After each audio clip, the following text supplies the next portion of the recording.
Hello and welcome to Webinar Wednesday. We're so glad you're here. If you're just joining us, go ahead and throw your name, your organization, and maybe for an icebreaker today, let's do favorite ice cream flavor. So tell us a little bit about yourself. Go ahead and throw that into the chat. We are going to get started in about 2 minutes. If you've been a part of these webinars before, you know the crowd rolls in late. So we'll give everybody a couple minutes to kind of come in and get settled. Again, throw your name, organization, maybe the town you're coming to us from, and your favorite ice cream flavor.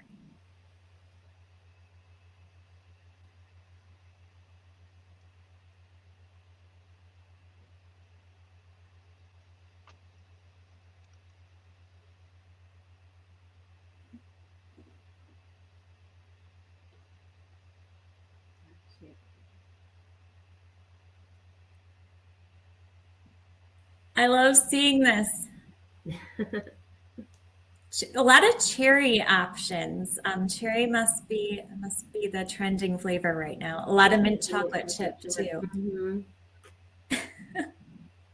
I'm always watching for one that I've not had yet.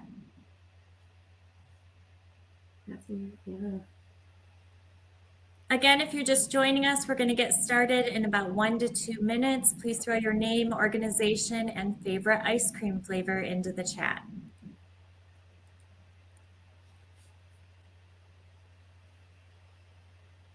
Ben & Jerry's Americone Dream. I have to try that. That sounds amazing. That sounds really good.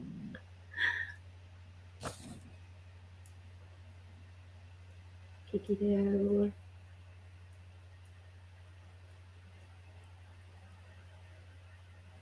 Wow, all over. Okay, it's about 2 minutes after the hour, so we are going to get started. If you're just joining us, throw your name, organization, city that you're coming to us from, and your favorite ice cream flavor into the chat. I'm Katie Appold. I'm the Executive Director of Do More Good and Nonprofit Hub. I'm going to be your host today. I want to take a moment and thank our platform sponsor, FireSpring. FireSpring is a partner of Nonprofit Hub, and we value their understanding of the nonprofit sector. They provide resources and tools to make fundraising effective and easier. This includes websites, annual reports, and even messaging campaigns. They have all the tools you need to highlight your org and shine as a leader, so check them out. Couple technical reminders for today. We are recording, so you will get the file probably this afternoon, as well as any resources that are mentioned. So don't worry about that. Please use the chat, and if a poll question is thrown up, please answer that as well. If you do both things, so if you stay on the webinar, answer a poll question, and participate in the chat, you're entered to win one of our very cool Do More Good baseball caps. And guys, these are no joke. These are like Nike golf performance caps. I wear mine everywhere. So you want to make sure you get that. And keep in mind, we're doing Q&A at the end. So if you have a question, throw it in the chat, but don't freak out if it's not answered right away. We will get to it. So I want to take a moment and thank Aiden from Feather. He is the leader of Feather, and Feather is making today's presentation possible. Guys, if there's one digital marketing solution I could recommend for nonprofits to be investing and looking into, it is Feather. So I'm going to let Aiden take it away and share a little bit about what they do. Aiden, go ahead. You know, I was really hoping you were going to say that the prize for participation was a lifetime supply of your favorite flavor of ice cream that you should try, but I guess the baseball cap is probably more exciting. I don't have that in the budget this year, but maybe next. Well, again, my name is Aiden Augustine. I'm the co-founder and president of a marketing software company called Feather. We specifically focus on helping nonprofits leverage some of the same marketing technologies and best practices that previously were reserved only for larger for-profit corporations with big marketing budgets and advanced tech teams. So our goal is to simplify that and make it accessible to the nonprofit world so you can do more good. And main example I just want to show very briefly is the idea of targeting ads to people who have been to your website, but perhaps did not complete your donate form. So we've all had the experience of shopping online, perhaps looking at a pair of shoes, and then you don't buy the shoes. Then suddenly, what do you know? You see ads for that exact pair of shoes show up in your Instagram newsfeed, right? Or in your Facebook feed, or follow you around from website to website. That is no coincidence. I think by now this is common knowledge that this is a very intentional effort by that company to retarget you with ads to bring you back so that you buy that pair of shoes. Essentially, what Feather helps do is we help the nonprofits leverage this exact same technology. So you can see an example here with IJM, somebody visiting the IJM website, looking at the mission, looking at the donate options. For whatever reason, they drop off and they don't actually make a donation. IJM is now able to retarget ads to that person as they're looking at recipes on the Food Network or whatever it might be, and bring them back to complete that donation. So this is very effective as a way for what's called shopping cart abandonment. So if people start filling out a donation process or start applying for maybe one of your programs, or they start applying to be a volunteer, so any type of user journey you have where there is an opportunity for abandonment somewhere along the way, retargeting of ads is a great way to bring those people back. It's the best bang for your buck if you're going to try some digital advertising. So that's the main thing that we help do over here at Feather. We specialize specifically in nonprofits and just helping nonprofits leverage these types of best-in-class marketing technologies. So if you're interested, would love to help. And we're proud to be supporters of Nonprofit Hub. Thanks, Aiden. And we will make sure to include a link in the follow-up email to Feather. Guys, this is a great way to stay top of mind. So you want to use some of these for-profit marketing techniques to get your nonprofit the support it deserves. So Aiden, thank you. Thank you. Now I want to introduce our presenter for today, Sara Barco. So Sara is the founder, CEO of True Self Business Marketing. She is a 2019 Do More Good conference speaker, and she was a hit. She actually wore roller skates onto the stage, though, and about gave me a heart attack. I don't think our liability insurance was in place yet, and it was a little nerve-wracking. She was so. It's all good. Sara, yeah, share a little bit more about yourself and then take it away. All right, thanks, Katie. So as Katie said, I'm the owner and consultant of True Self Consulting Business Relationship Marketing. And I am excited to be here today. So I help industries and organizations build deeper relationships within their community. I do that in a lot of different ways, in person, digitally, individually, groups, teams, things like that. It's really to help us kind of just dive in and do marketing better and just be more authentic and straightforward and have those relationships and connections as we do more good together, basically. So that's kind of the gist of it. So today I'm going to talk about 3 straightforward strategies to grow your organization without a marketing team. So if you've been, thinking, gosh, I don't have the right people in place, I don't have enough people to go out and pound pavement for me, I need more feet on the ground running, you don't. There are lots of strategies, and these are 3 that I use for everybody that I work with every time, and they win. They're great strategies, they work. So I'm going to go ahead and dive right in. And as I do, I love that you guys already put where you are in here, so I'm not going to have you throw any of that in. I'll ask you as I go through, if you guys have if you have a marketing team, or if you don't have a marketing team, and what's one thing you're really looking forward to learning in this webinar today? So go ahead and throw that in the chat as I explain what to expect in this.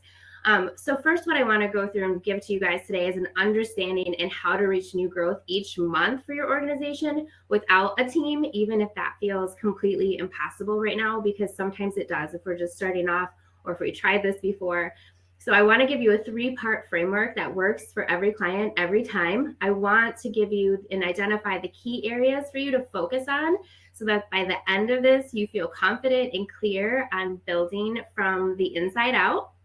My goal is to give you all of this in about an hour, so in under an hour, right? So that we have time for Q&A at the end. So just a little bit more about me. I just entered into my 3rd year as a consultant and owner of this business. And so prior to this, I was a social services director for 12 years.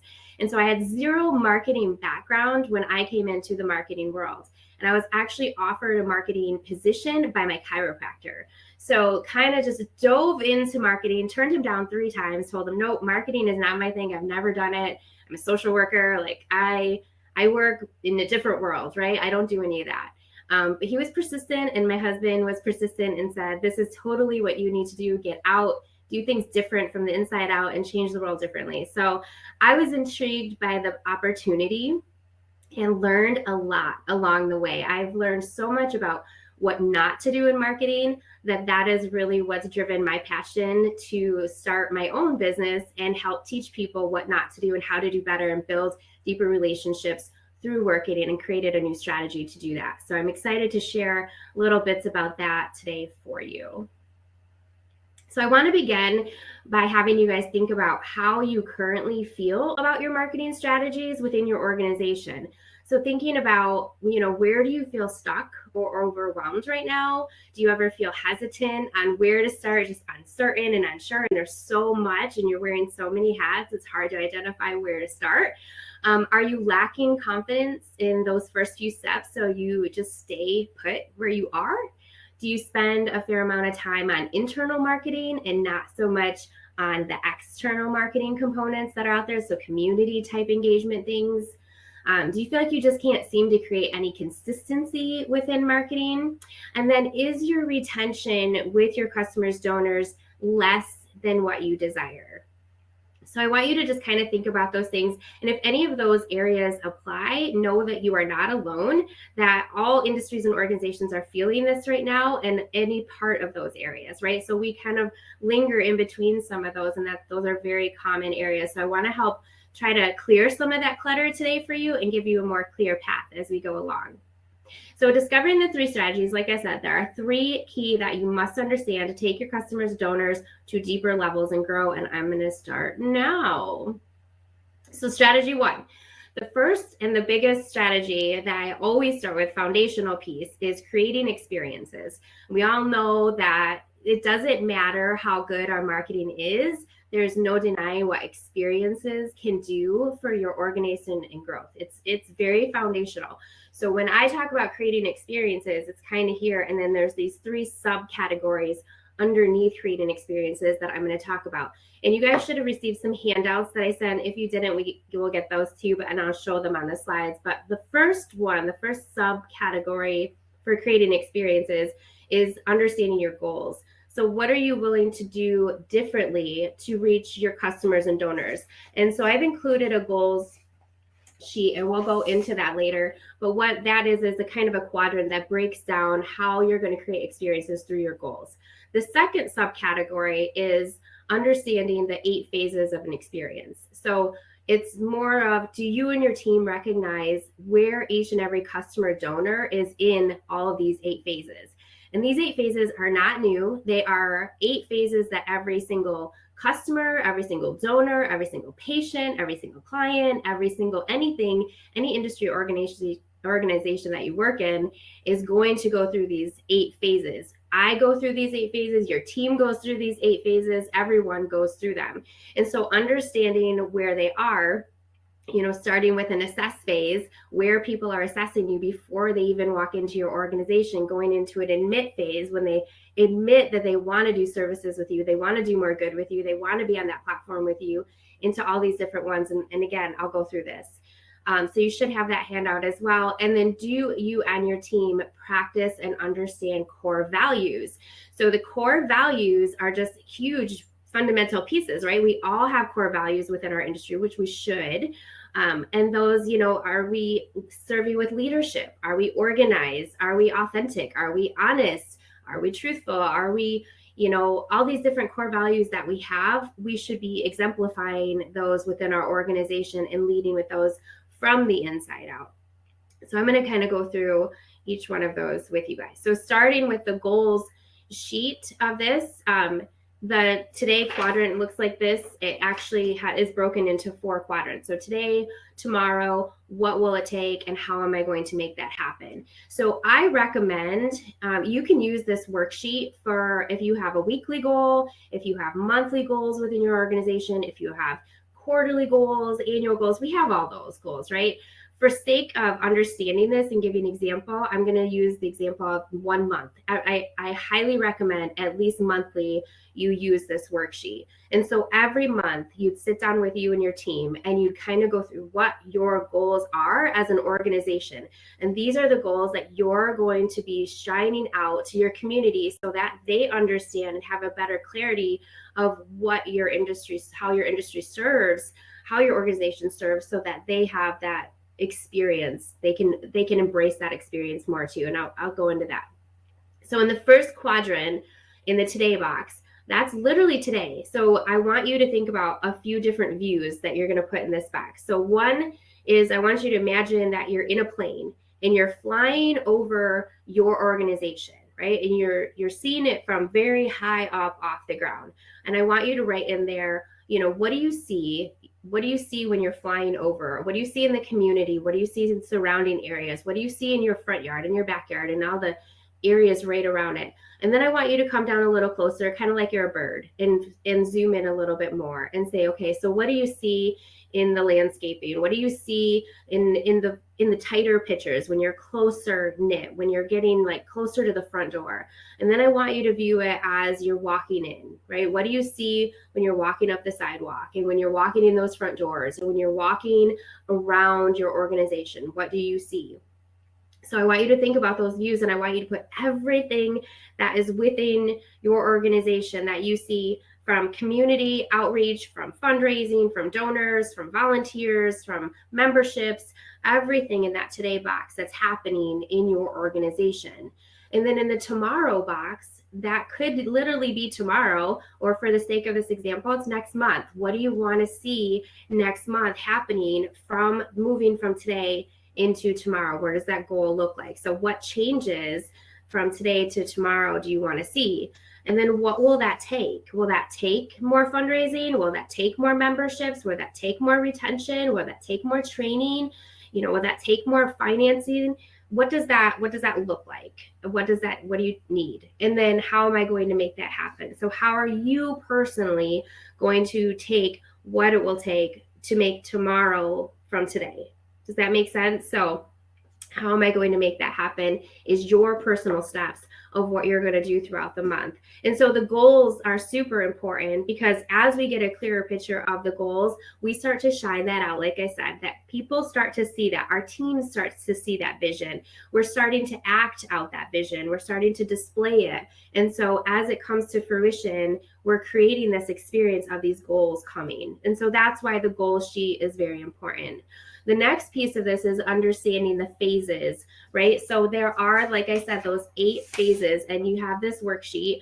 So they all start with the letter A, so super important. And to understand that all of your customers, donors, everyone, your members, your volunteers, your board members, everyone is going to go in and out of these 8 phases throughout the life of what you're doing with them, your service.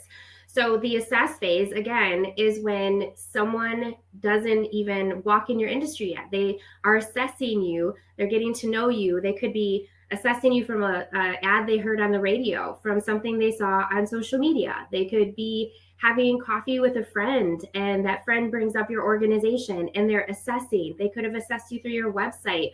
They could have found an ad that popped up, right? That now they're assessing you through some ads that they see. Any of these outlets, maybe they drove by. All these are ways that people assess your organization before they even walk in the door. And so understanding what this phase is super important, and moving into the next phase. Because once someone understands that they want to be part of your organization, and they've assessed you and they thought, okay, this makes sense, they admit that they want to serve with you, that they want to lock arms, and they want to do more good with you. Like, they want to be a part of that walk. So that admit phase is when they come to that realization that you are what they thought you were, and maybe you're going to fulfill a promise and something that they're seeking and looking for in their life to fill for them. So, and then that affirm phase is when there's an ask put out there. And so when we find that members or volunteers or anyone that comes into the organization, there's an ask put on them. Maybe we need more volunteers. So we're asking someone to get more involved, or maybe we need more funding. So we're asking someone to give, right? That affirm phase is where we can sometimes see people kind of take a step back, right? And we hear these objections come in, like, I can't afford it right now, or I just don't have time. Things are so busy, and maybe I'll check back with you later. So overcoming is what another area I'm going to talk about next. But getting through these affirm phases is a tough one to get through. And so that's really where relationships and experience and vision come into play. So moving someone through an assess phase to an admit phase, through an affirm phase to an activate phase, where they start doing these interactions and giving and being really involved and acclimating and things like that. These rolling phases are important to understand where each one is, and also understanding that when we get someone to an advocate phase and they're out in the community just pouring out everything good that we're doing and just being our unsolicited, unpaid marketing person for us, if there's a break in communication or something transpires where they don't understand, they can quickly move from an advocate going all the way back up to the assess phase again, because now they need to understand and assess what just happened. Maybe they heard something that didn't make sense, or maybe something came out that didn't align with their vision. And so people can always move and transfer back and forth in these phases. And it's very important that you understand where everyone within your organization is within all these phases, so that you can help them move and shift back to where you need them to be too. And also assessing ourselves, right? Making sure that we know where we are in each phase, so that we can move our members and volunteers and everyone involved through the right phases as well. Understanding these phases shows and creates more experiences, because again, we're living these out, we're acting out each one, we're part of it, and we're embracing it. And so these also create experiences and help others have experiences within our organization as well. Okay. The last one is the core values, right? So the core values, this is a tool that I use with my clients, and feel free to use this however you guys feel necessary to use it within your organization. These are some core values that I feel are important. And so when you look at these, you see leadership, and you see, joyful, and you see authentic and service-minded, and prioritizing, and urgency, and influence, and resilience, and humility. And I think all of these core values are very important. At the bottom, there's a couple spots for other core values that you guys would like to add in on your own too. But what I recommend is that you take these core values and you assess yourself on them, and you just be very honest with where you are within these core values in your organization. And if you're scoring, 1s and 2s and 3s, maybe that's something that you've really thought that you really want to reflect on and focus on for this year. Maybe organization isn't your strongest suit. And so when you're scoring that, you're realizing, okay, not the most organized person. And that does my job, my role within this organization does require that I be organized. So maybe I need to work on that a little bit more. Or, maybe I'm not very resilient. Maybe I'm, I get hit in the gut a lot of times, and I'm like, oh man, it just knocks me down and I feel it. And maybe resilience is something that you need to work on, especially if you're going to be working out in the community more and getting, more members involved that way. So thinking about these core values, I actually had a client that used this in a really unique way, and I thought it was a really humbling way for them to use it. He actually asked, it was the executive director, and he actually asked his team to score him. And I was like, man, that's brave, right? So he gave these guys all these core values and asked them to score them. Don't put their name on it, just score them and give it back to him.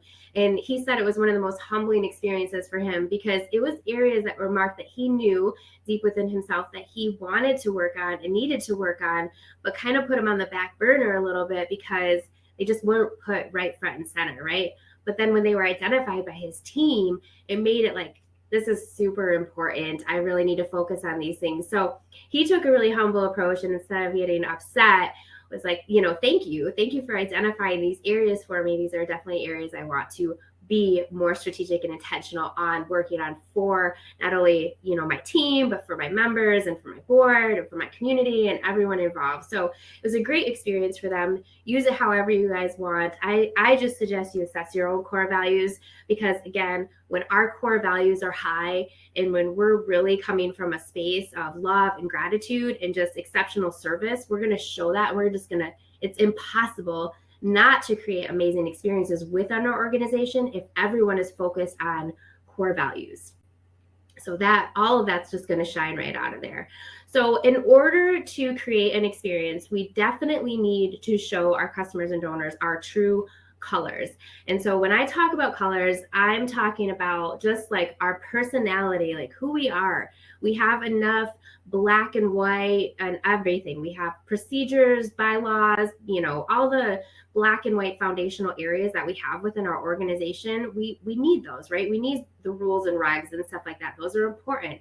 But we also need those emotions and those connections and the relationships and just that vibrant color of what exactly we do and how we do it and how passionate we are about it. So every single person that comes to your organization is coming with an emotion. I'm sure of it, because you guys do all different kinds of things. You serve all different kinds of areas within your community and all different kinds of needs that people have. And sometimes people are coming in with excitement to see you and understand your mission. And sometimes people are coming in with uncertainty. Maybe people are coming in with grief or sorrow or just loss and they need help. So there's some emotions that are coming in the door with them when they come in. And so that emotion that walks them in the door and attaches them to you brings a connection. If you do this right and you understand that emotion, you're connecting with them. And those connections, those real authentic connections, bring relationships.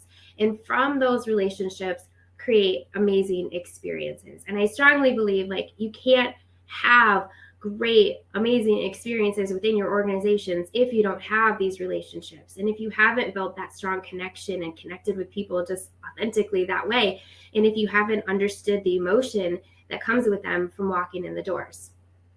So I hope that explains that. That is strategy 1. So you guys have those to take. Strategy 2 is one of my favorite strategies. It's overcoming objections. Okay, so every organization and every industry, everyone has objections that come at them from people out in the community, whether they aren't financially able to afford something, whether they don't have time to participate in something, maybe, depending on what an ask is, like we use the example of maybe you need some volunteers, right? And so you're asking your community or you're asking your members for opportunities to volunteer. And we get the objection of, I just don't have time, right? Or I'm just so busy, maybe ask me again in a month, right? Knowing how to overcome objections is such a great strategy to be able to grow as an organization. Because if you're continuously getting stuck on objections and not being able to overcome and meet the person where they at to overcome the objection, we're just going to keep getting stuck and having more objections on top of it. So understanding where it comes from first is key. And then knowing that when we understand it and we can shift the objection to in another way, our whole perception shifts as well.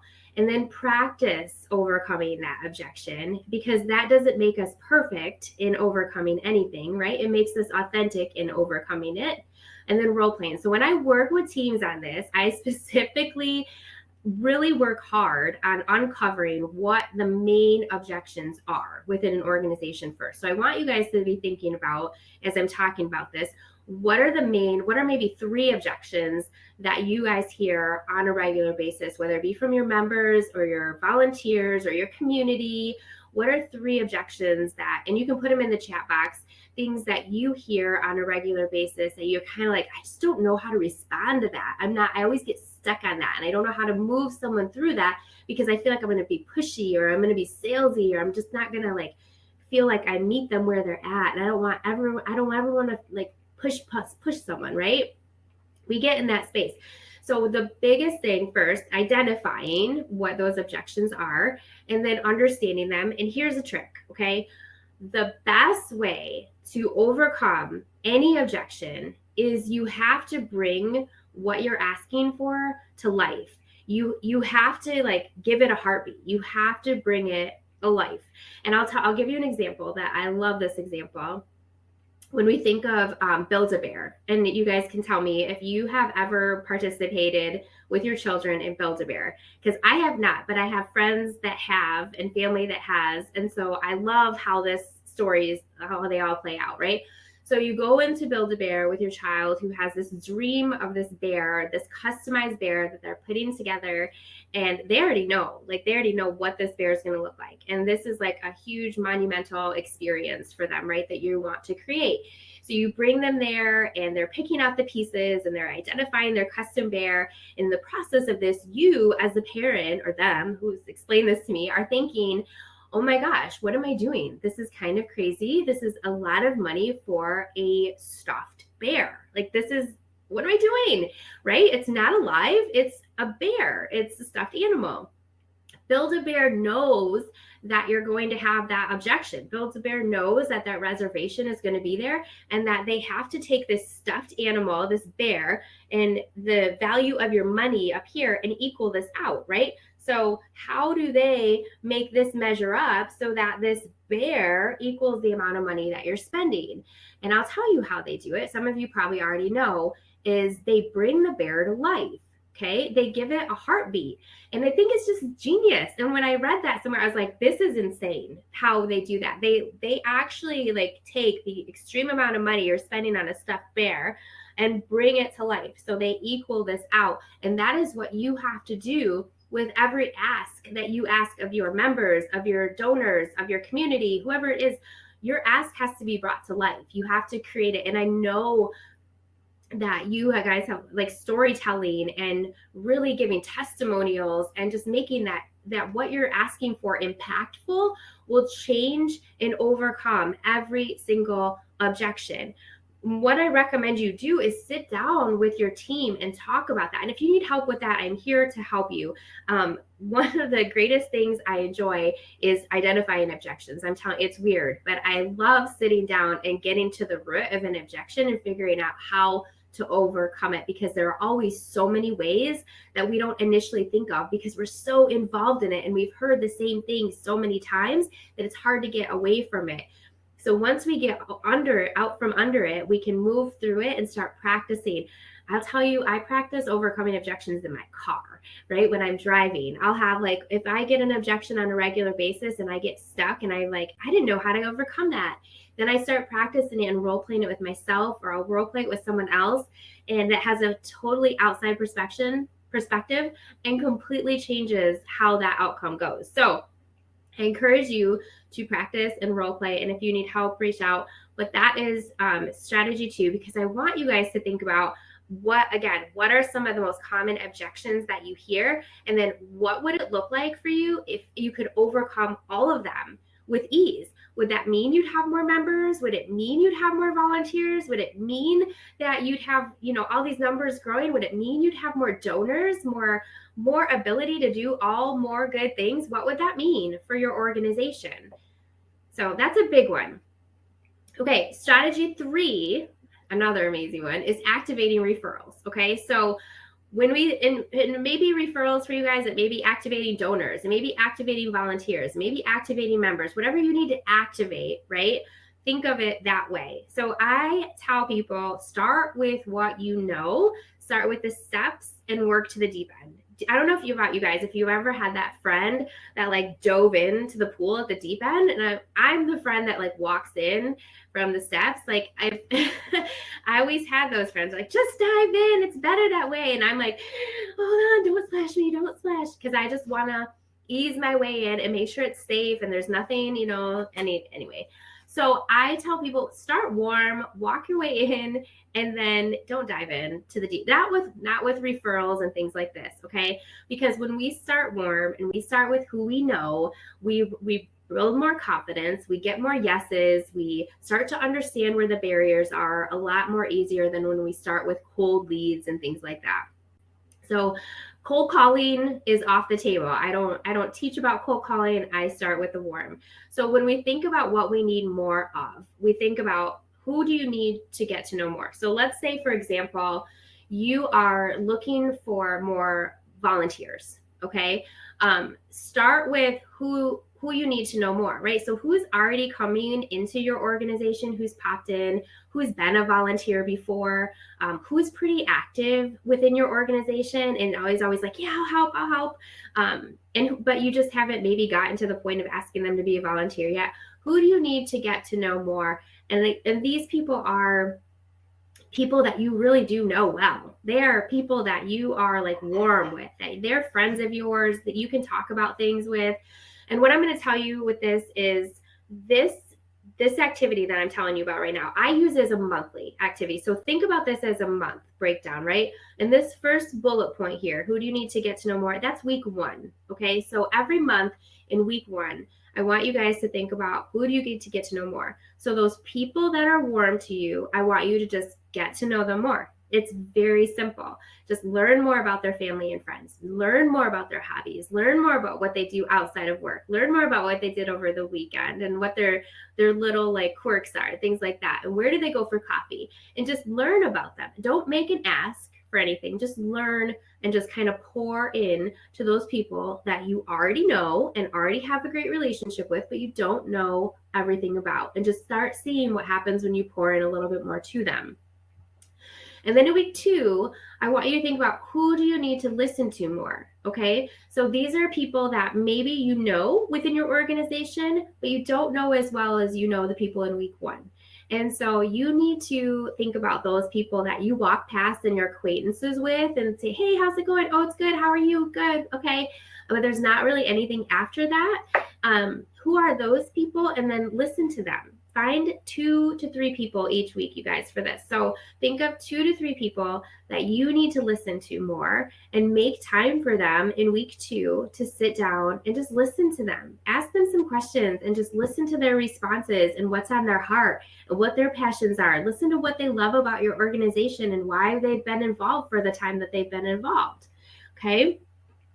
And then in week 3, you're going to make a list of 2 to 3 people of who do you need to ask. Okay, so out of week 1 and out of week 2 that you needed to get to know more and listen to more, who do you need to ask? Just simply ask about being a volunteer, right? Because now you know a little bit more about them. Now you took some time to make some deposits into their life. And now you know also if they say, oh gosh, I'd love to volunteer, I just don't have time.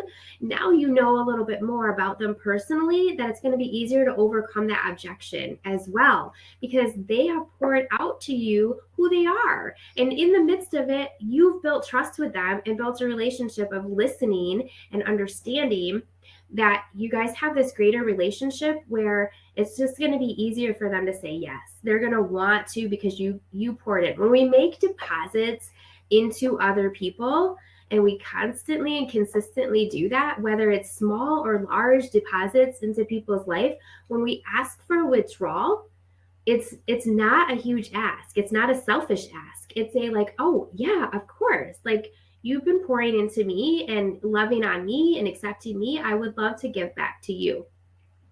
And honestly, even though it's hard to ask, everyone in your organization is a part of it because they believe in what you do. They want to be a part of it. They chose to be a part of it, and then they're on purpose. So asking them is okay, and they want to be asked. There's a statistic out there that like 91%, it's high. I might be a little off on that number now because it was last year, but there's like 91% of people want to be asked to volunteer. They just are never asked, so they don't ever know what to do. And so they don't. They just kind of continue to do what they're doing until they're actually asked a favor. And so asking. And then who do you need to follow up with is week 4, because follow up is super important. You have got to follow up. You've got to track. You've got to know if someone didn't have time now, they need to have, do they have time later? And you need to ask those questions. So following up, if someone had COVID, if someone was suffering and had a loss, you need to follow up with them and make sure that you're pouring that value into them, that you remember them. Okay, so that's strategy 3. Tracking is super, super important. So I'm going to tell you guys with these strategies, the best thing to do is to track, how are you managing your core values? Are your goals? Are you staying accountable to them? Do you guys understand the phases? Do you need a refresher course on them? What are you doing on a daily basis? How are you holding one another accountable? How are you checking in? Use a shareable document and then continue to train and consult in new areas to continue to grow on a regular basis. So I have a couple bonuses for you guys. And one of them is, bonus one is, I want you guys to think about being like plankton. Okay. So I'm not going to go into the whole big story because I can see my time on here, but I want you to understand plankton is, for those that probably know, not SpongeBob plankton. I'm talking about the microorganism that lives in the ocean that is food for the other larger organisms that live in the ocean that eat it, right? Plankton, phytoplankton, are responsible for like 90% of the oxygen that we breathe, right? They actually play a really big role in our life. And plankton have one job. Their job is to swim from the bottom of the ocean every morning. They swim to the top where the sun is rising, and they take the light from the sun and they absorb every bit of that light that they can into their tiny little microorganisms' bodies.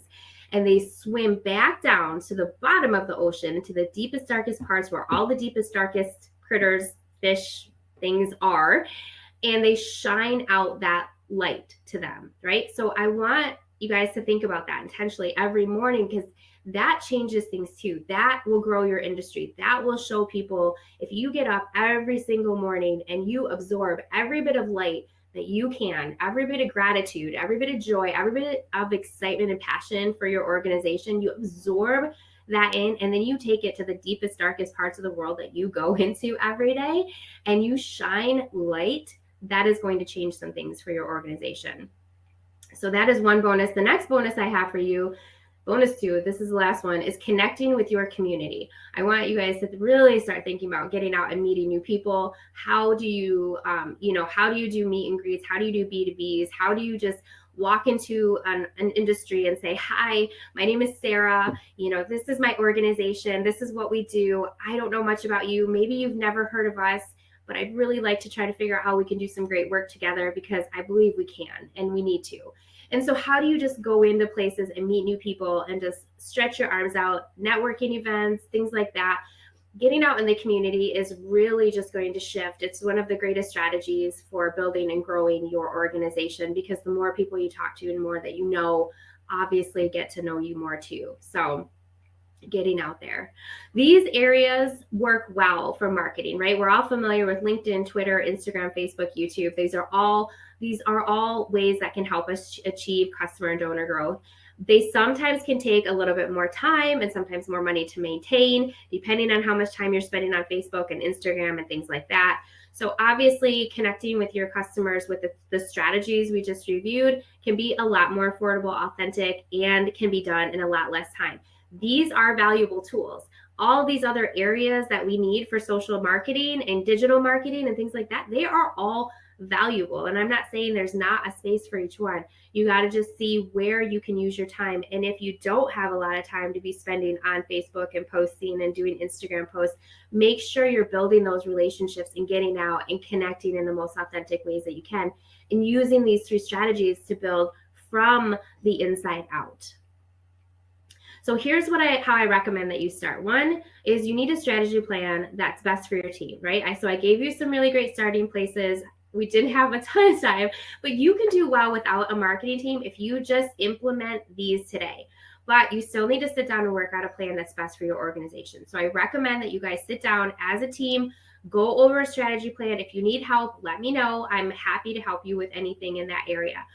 But work together and figure out what first needs to happen and how you need to do it. And then I recommend getting an outside perspective. It's so valuable. It's gold. Ask a friend, ask someone to come in, ask someone within this organization, Do More Good, to come in and just assess your organization and just be a fly on the wall and just give you some great pointers of things that you didn't see that were there, because we can get so involved in our own organization and how the flow of our day works on a regular basis that we don't see things that are happening that some other people can see.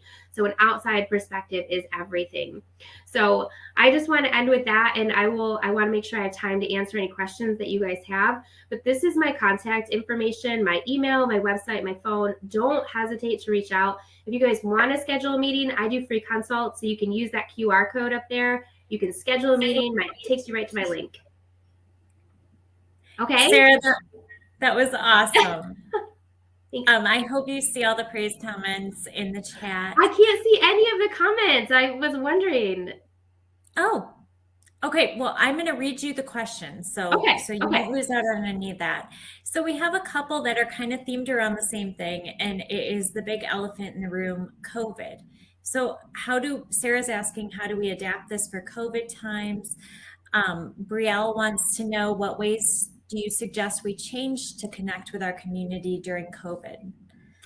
Okay, so really, is it just kind of going like B2B connecting? Is that kind of the main idea, or just the networking piece, right? Building the relationships with COVID? I think so. I think the networking piece. Yeah. Okay. So it's a great question because it is a different time. And so last year, I would tell you probably a different answer. Last year, a lot of people were more reserved about you coming in or meeting them or even wanting to be a part of anything. What I've noticed this year is there's a lot more industries that are open to lunch and learns. And there is a way to do them digitally, you guys. So I would say, think outside the box, right? Because lunch and learns don't have to be in person anymore. There is a great format that I can connect you guys with that I've created to do a digital lunch and learn. And so really it's just kind of sitting with them virtually. You can get, if you order them in lunch or you guys all have lunch together, you can sit and eat and talk about your organization this way too. So I just think adapting to that a little bit. I always think it's great, if you can, people are still walking in and out of industry. So if you can go in very vulnerable, right? Like we're all vulnerable right now. Like, I know this is a difficult time and I don't even know how things work right now for you guys with COVID. And I would love an opportunity to share about our organization. Is there a time that maybe we can meet virtually or sit and chat more one-on-one, have coffee, whatever you're comfortable with, and just kind of have some time to talk about you guys and what we do and how we can work together. So that's kind of how I would do it. I would go in with that vulnerability of, you understand that things are different and they might not want to sit close by at a round table with you and have all this close lunch, but they might be very open to digital marketing with you and having that digital conversation and coffee even, and getting to know you that way. Does that help? That's a great answer. Absolutely. Okay. I always, I don't mind the virtual coffee meetings or lunch because, one, I can stay in my pajama bottoms, and two, I don't have to drive. So right. I'm that much more comfortable for what, can be an intimidating meeting. Yeah. So yeah. We have a question from Vani. I think this might be Vani Lever. She is the solo representative of her marketing team, and she's interested in suggestions on how to connect with the community, given the absence of in-person events, or a combo of both, including a digital backup plan. So kind of what we just talked about, but maybe how do we address it in terms of events? Like we're all still missing that piece to some regard. Right.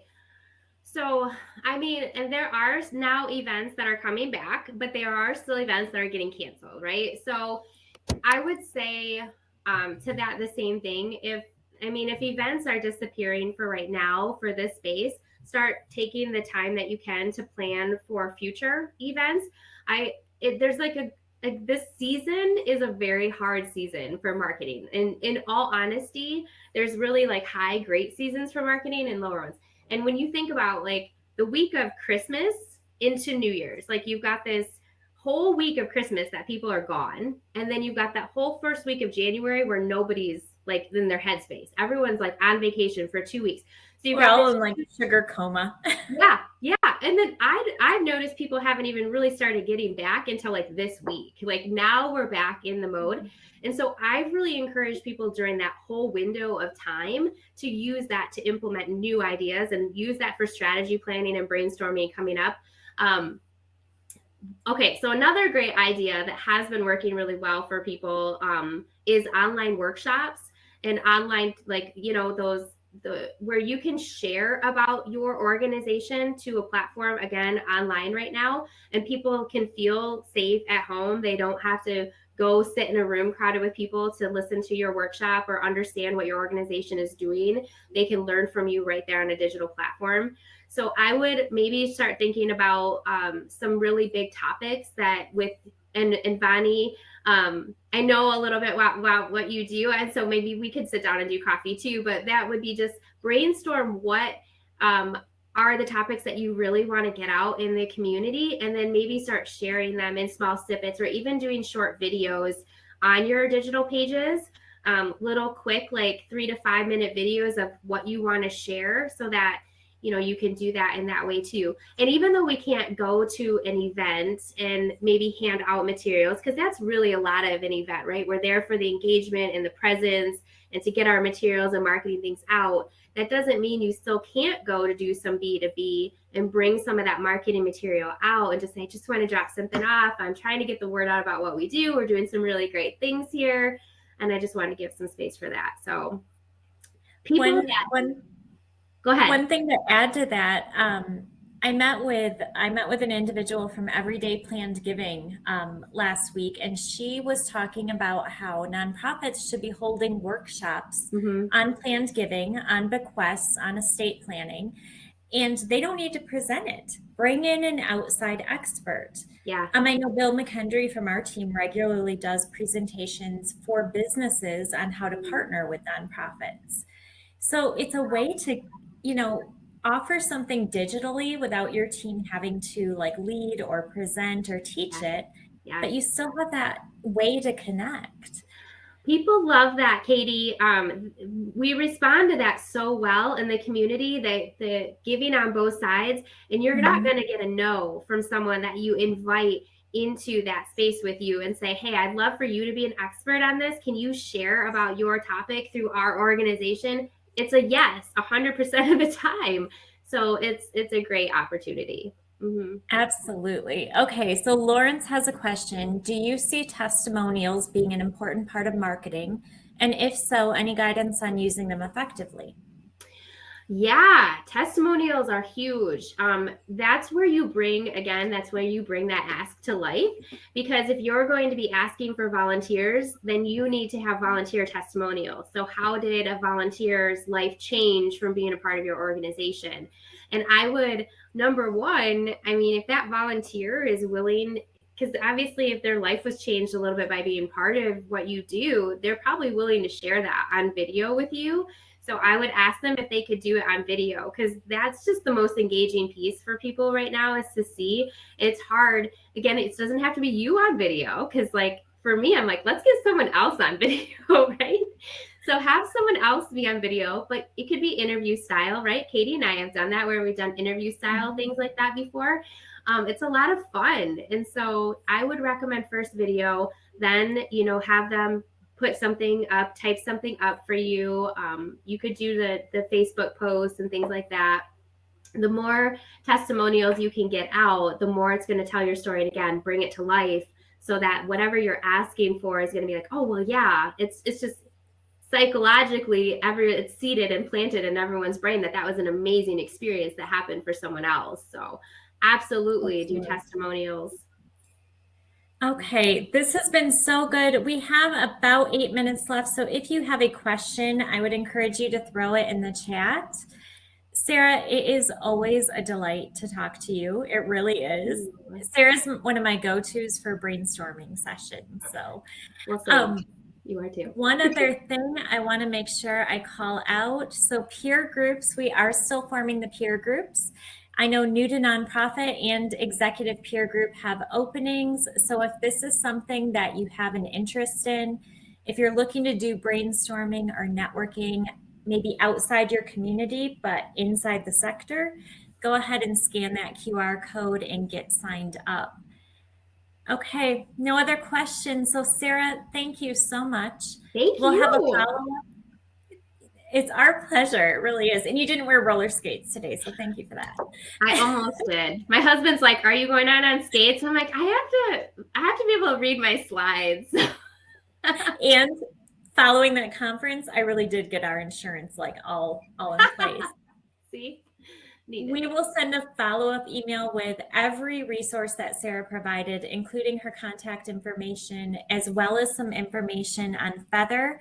I'm going to throw up right now one of the guides that Feather has helped us produce, and you can download that now for free. It's a great tool if you're getting going with digital marketing. And then one more question. Michael is asking if anyone has a template or plan they'd like to use for marketing or communications. Michael, I'm going to direct you over to nonprofithub.org and our marketing bootcamp guides. I think those would be a fit. So all of you, thanks. Let's get back to doing more good. Thank you.